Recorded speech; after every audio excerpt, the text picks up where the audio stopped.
Hi students, அனைவருக்கும் வணக்கம். இன்னைக்கு வீடியோவில் நம்ம என்ன பார்க்க போகிறோம் அப்படின்னா மெஷ் அனாலிசிஸை பேஸ் பண்ணி ப்ராப்ளம் எப்படி பண்ணணும் அப்படிங்கிறது தான் இந்த வீடியோவில் நம்ம பார்க்க போகிறோம். வாங்க பார்க்கலாம். Right the mesh current equations for the circuit. இதுதான் கொடுத்துருக்கிற சர்க்கியூட். இப்போது இந்த சர்க்கியூட்டில் அவங்க என்ன பண்ணியிருக்காங்க அப்படின்னா எத்தனை லூப் இருக்குன்னு சொல்லியிருக்காங்க. அதே மாதிரி லூப்போட டைரக்ஷன் என்ன அப்படிங்கிறதும் அவங்களே கொடுத்துட்டாங்க. அப்படிங்கிறப்ப நம்ம எதை பற்றி யோசிக்கவே வேண்டாம். இப்போ டோட்டலாக இதில் எத்தனை லூப் இருக்குது அப்படின்னு சொன்னிங்கன்னா 4 லூப் இருக்குது. எல்லா லூப்லேயும் அவங்க என்ன டைரக்ஷன் செலக்ட் பண்ணியிருக்காங்க அப்படின்னா கிளாக் வைஸ் டைரக்ஷனை தான் செலக்ட் பண்ணியிருக்காங்க. ஓகேங்களா? சரி, இப்போ இந்த மாதிரி பார்த்தீங்கன்னா நமக்கு லூப் கொடுத்துட்டு ஈக்குவேஷன்ஸ் எழுதுங்க அப்படின்னா நம்ம என்ன பண்ணலாம், டைரக்ட் இன்ஸ்பெக்ஷன் மெத்தடை யூஸ் பண்ணி ஃபஸ்ட்டு மேட்ரிக்ஸை ஃபார்ம் பண்ணிக்கலாம். ஓகேங்களா? இப்போ இதில் டோட்டலாக லூப்ஸ் 4 லூப்ஸ் இருக்கிறதுனால நம்ம என்ன பண்ணணும், 4x4 மேட்ரிக்ஸை ஃபார்ம் பண்ணணும். நம்ம நார்மலாக என்ன பண்ணுவோம் அப்படின்னா 2x2 மேட்ரிக்ஸ் இல்லை 3x3 மேட்ரிக்ஸ் தான் ஃபார்ம் பண்ணி ப்ராப்ளம் பண்ணியிருப்போம். கரெக்டுங்களா? இப்போ இங்கே பார்த்தீங்கன்னா 4 லூப் இருக்கிறதுனால நம்ம என்ன பண்ணணும், 4x4 மேட்ரிக்ஸை ஃபார்ம் பண்ணணும். ஸோ இதுதான் பார்த்தீங்கன்னா general matrix format. So inspection method mesh analysis அப்படின்னு எடுத்துக்கிட்டோம் அப்படின்னாவே R matrix into I matrix is equal to V matrix. அதுதான் ஜென்ரல் ஃபார்மேட். கரெக்டாக? ஸோ இங்கே 4 லூப்புங்கிறதுனால நான் என்ன பண்ணியிருக்கேன் அப்படின்னா resistance matrix, current matrix, voltage matrix என்ன அப்படிங்கிறத இங்கே எழுதியிருக்கேன். ஓகேங்களா? இப்போ நெக்ஸ்ட் பார்த்தீங்க அப்படின்னா எல்லா லூப்லேயும் நமக்கு கிளாக் வைஸ் இருக்கிறதுனால நமக்கு இந்த டயகனல் எலமெண்ட்ஸை தவிர்த்து ரிமைனிங் இருக்கிற எல்லா எலமெண்ட்ஸும் நமக்கு என்ன பொலாரிட்டி வரும், மைனஸ்னு வரும். That is off diagonal elements எல்லாமே நமக்கு நெகட்டிவ் வேல்யூ வரும். ஓகே, ஏன் மேடம் நெகட்டிவ் வேல்யூ வரும், எப்படி நீங்கள் சொல்கிறீங்க அப்படின்னு சொன்னீங்கன்னா, இப்போ ஃபார் எக்ஸாம்பிள் R12 எடுக்கிறேன். R12ங்கிறது என்ன அப்படின்னா லூப் 1க்கும் லூப் 2க்கும் காமனாக இருக்கிற ரெசிஸ்டன்ஸு, அதை தான் நம்ம R12ன்னு சொல்லுவோம். கரெக்டாக? சரி, இப்போ இதுக்கு காமனாக இருக்கிறது என்னது, 3 ஓம் இருக்குது. இப்போ பாருங்கள், லூப் 1ல் கொடுத்துருக்குற இந்த டைரக்ஷனை ஃபாலோ பண்ணிகிட்டே வாங்க. ஸோ கிளாக் வைஸ் டைரக்ஷனுங்கிறதுனால நான் என்ன பண்ணுறேன், இந்த டைரக்ஷன்லேருந்து இப்படி இந்த டைரக்ஷனுக்கு வரேன். கரெக்டாக? அப்போது லூப் 1 பார்க்குறப்போ இது டவுன்வர்ட் டைரக்ஷனில் வருது. லூப் 2 எடுத்துக்கோங்களேன். லூப் 2 எடுக்கிறப்போ இது என்ன ஆகுது, அப்வர்ட் டைரக்ஷனில் போகுது. ஒரு லூப்பில் கரண்ட் டவுன்வர்ட்லேயும் இன்னொரு லூப்பில் கரண்ட் அப்வர்ட்லேயும் போகுது. அப்போ இது ரெண்டும் எப்படி இருக்குது, ஆப்போசிட் டைரக்ஷனில் இருக்குது.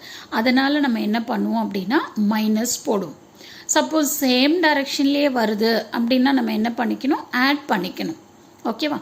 ஸோ உங்களுக்கு எல்லா லூப்லேயும் கிளாக் வைஸ் டைரக்ஷனில் இருக்குது அப்படின்னா கண்டிப்பாக நெகட்டிவ் தான் வரும், பாசிட்டிவ் வராது. ஓகே, சரி, இப்போ நம்ம என்ன பண்ணலாம் அப்படின்னா ஒவ்வொரு வேல்யூவாக நம்ம எழுதிக்கலாம். R11னா என்ன அப்படின்னா லூப் 1ல் இருக்கிற எல்லா ரெசிஸ்டன்ஸையும் நம்ம ஆட் பண்ணிக்கணும்.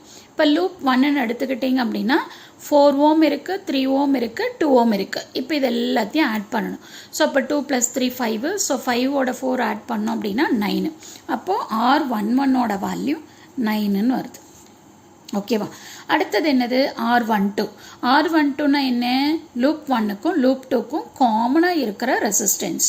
இப்போ இது 1, இது 2. இதுக்கு காமனாக என்ன இருக்குது, 3 ஓம் இருக்குது. அடுத்தது இப்போ இந்த மெஷ் அனாலிசிஸில் நம்ம என்ன பண்ணுறோம், டைரக்ட் இன்ஸ்பெக்ஷன் மெத்தடை யூஸ் பண்ணி மேட்ரிக்ஸ் எழுதுகிறோம்.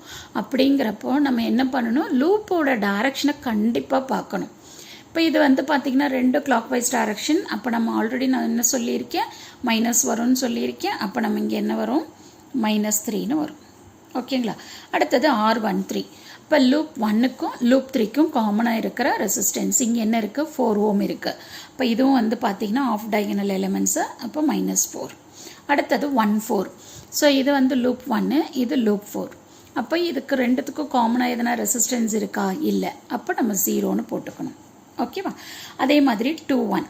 ஸோ 21ங்கிறது 1 to என்ன வேல்யூவோ அதே தான் 21. அப்போ -3. அடுத்தது 22. ஸோ 22 அப்படின்னா லூப் 2ல் இருக்கிற எல்லா ரெசிஸ்டன்ஸும் ஆட் பண்ணணும். 5 ஓம் இருக்குது, 3 ஓம் இருக்குது. அப்போ அது ரெண்டுத்தையும் ஆட் பண்ணோம் அப்படின்னா 8ன்னு வந்துடும். ஓகேவா? அடுத்தது R23. செகண்ட் லூப்புக்கும் தேர்ட் லூப்புக்கும் காமனாக இருக்கிற ரெசிஸ்டன்ஸ் எதுவுமே இல்லை, 0. அதே மாதிரி 24. ஸோ இங்கே 2 இருக்குது, இங்கே 4 இருக்குது. இப்போ இதுக்கு காமனாக ரெசிஸ்டன்ஸ் இல்லை, வெறும் வயர் கனெக்ஷன் தான் இருக்குது. அப்போ 0. ஓகே, அடுத்தது 31. 3 1 என்ன 1 3 என்ன வேல்யூ வருதோ அதுதான் 3 1. ஸோ அப்போ இங்கே என்ன வேல்யூ வந்திருக்கு -4. அடுத்தது வந்து 3 2. ஸோ தேர்ட் லூப்புக்கும் செகண்ட் லூப்புக்கும் காமனாக என்ன இருக்குது 0. ஓகே 3 3. ஸோ 3 3 அப்படின்னா இந்த லூப் 3ல இருக்கிற எல்லா வேல்யூவும். ஸோ 4 + 1 5. ஸோ 5ஓட 1 ஆட் பண்ணால் 6 வந்துருச்சு. ஓகே அடுத்தது 3 4. ஸோ தேர்ட் லூப்புக்கும் ஃபோர்த் லூப்புக்கும் காமனாக என்ன இருக்குது நமக்கு 1 இருக்குது. ஸோ அதனால் இங்கே -1 ஆஃப் டயகனலுங்கிறதுனால. ஓகேவா அடுத்தது 4 1. ஸோ 4க்கும் 1க்கும் காமனாக என்ன ரெசிஸ்டன்ஸ் இருக்குது எதுவுமே இல்லை, அப்போ 0. அடுத்தது 4 2. ஸோ 4க்கும் 2க்கும் இடையில் நமக்கு ரெசிஸ்டன்ஸ் இல்லை, அதுவும் 0. அடுத்து வந்து பார்த்தீங்கன்னா 4 3. ஸோ ஃபோர்த் லூப்புக்கும் தேர்ட் லூப்புக்கும் காமனாக என்ன இருக்குது 1 ohm இருக்குது, அது ஆஃப் டயகனல் எலிமெண்ட்டுங்கிறதுனால -1. ஓகேவா 4 4ங்கிறது என்னது லூப் 4ல் இருக்கிற எல்லா ரெசிஸ்டன்ஸும் 4ம் 1ம் இருக்குது. சாரி 1 1 மட்டும்தான் இருக்குது. அப்போ 1 + 1 2ன்னு வரும். ஓகேவா ஸோ அப்போ நம்ம என்ன பண்ணிட்டோம் ரெசிஸ்டன்ஸ் மேட்ரிக்ஸை எழுதி முடிச்சிட்டோம். அடுத்து வந்து பார்த்தீங்கன்னா இதில் வந்து current I1 I2 I3 I4. So லூப்பில் வந்து லோயர் கேஸில் எழுதியிருக்கீங்க, இங்கே அப்பர் கேஸில் எழுதுறீங்க அப்படின்னா அதெல்லாம் ஒன்றும் பிரச்சனை இல்லை. ஸோ எந்த நோட்டேஷன் வேணாலும் யூஸ் பண்ணிக்கலாம். இங்கே I1 கேபிட்டல் லெட்டர் பதிலாக லோயர் கேஸ் கூட எழுதிக்கலாம். சரியா அடுத்தது V1. ஸோ V1 அப்படின்னா லூப் 1ல் இருக்கிற வோல்டேஜ். இப்போ இந்த லூப் 1 எடுத்துக்கிட்டிங்க அப்படின்னா நமக்கு வந்து 6 வோல்ட் இருக்குது. பட் டைரக்ஷன் என்ன இருக்குது கிளாக் வைஸ். அப்போ நெகட்டிவ்லேருந்து பாசிட்டிவ் போகிறோம். அப்போ நெகட்டிவ் டு பாசிட்டிவ் அப்படின்னா பாசிட்டிவ், அப்போ 6ன்னு வந்துடும். அடுத்தது V2. ஸோ லூப் 2 எடுத்துக்கிறீங்க. ஸோ லூப் 2 எடுக்கிறப்போ இதுலேயும் கிளாக் வைஸ் டைரக்ஷனுங்கிறதுனால நெகட்டிவ் டு பாசிட்டிவ், அப்போ நெகட்டிவ் டு பாசிட்டிவ் அப்படின்னா பாசிட்டிவ் 4 வோல்ட். அடுத்தது V3. ஸோ V3 அப்படின்னா லூப் 3 எடுத்துக்கிறோம். ஸோ லூப் 3 எடுக்கிறப்ப இங்கேயும் கிளாக் வைஸ் டைரக்ஷன் தான், அதனால நெகட்டிவ்லேருந்து பாசிட்டிவ் போகிறோம். ஸோ அப்போ நமக்கு இங்கே வந்து 2 வோல்ட்டுன்னு வரும். அடுத்தது V4. ஸோ V4 எடுக்கிறப்ப நமக்கு வந்து கிளாக் வைஸ் டைரக்ஷன், அப்போ இந்த பக்கம் வரப்போ பாசிட்டிவ் டு நெகட்டிவ் போகிறோம். இப்போ பாசிட்டிவ் டு நெகட்டிவ் அப்படின்னா -3. ஓகேங்களா அங்கே 3 வோல்ட்டு தான் இருக்குது. ஸோ அப்போது இதுதான் வந்து நம்மளோட மேட்ரிக்ஸ்.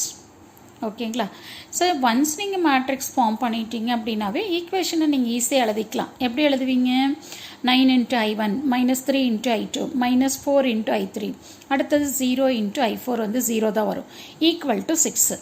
அதே மாதிரி பார்த்தீங்கன்னா -3 × I1 + 8 × I2 0 × I3 0 × I4 இது ரெண்டுமே 0 ஆயிரும், ஈக்குவல் டு 4. அடுத்து வந்து பார்த்தீங்கன்னா -4 × I1 0 × I2 6 × I3 -1 × I4 is equal to 2ன்னு எழுதிக்கும். அடுத்தது இது ரெண்டுமே 0 தான், I1 I2 0. அப்போ I3 வந்து -1 × I3 2 × I4 is equal to -3. அவ்வளோதான். இந்த மேட்ரிக்ஸ்லேருந்து நம்ம என்ன பண்ணிக்கலாம் அப்படின்னு சொல்லி பார்த்தீங்கன்னா ஈக்குவேஷனை ஃபார்ம் பண்ணிக்கலாம். ஓகேங்களா ஸோ எவ்வளோ ஈஸியாக இருக்குது பாருங்கள். ஸோ பார்க்குறதுக்கு மட்டும்தான் வந்து நமக்கு பெருசாக இருக்கிற மாதிரி இருக்கும். நம்ம இதை அப்ளை பண்ணி ப்ராசஸ் பண்ணிட்டோம் அப்படின்னா ரொம்ப சிம்பிளாக இருக்கும். ஸோ கண்டிப்பாக இந்த வீடியோ உங்களுக்கு யூஸ்ஃபுல்லாக இருக்கும்னு நினைக்கிறேன். தேங்க்யூ ஃபார் வாட்சிங் திஸ்.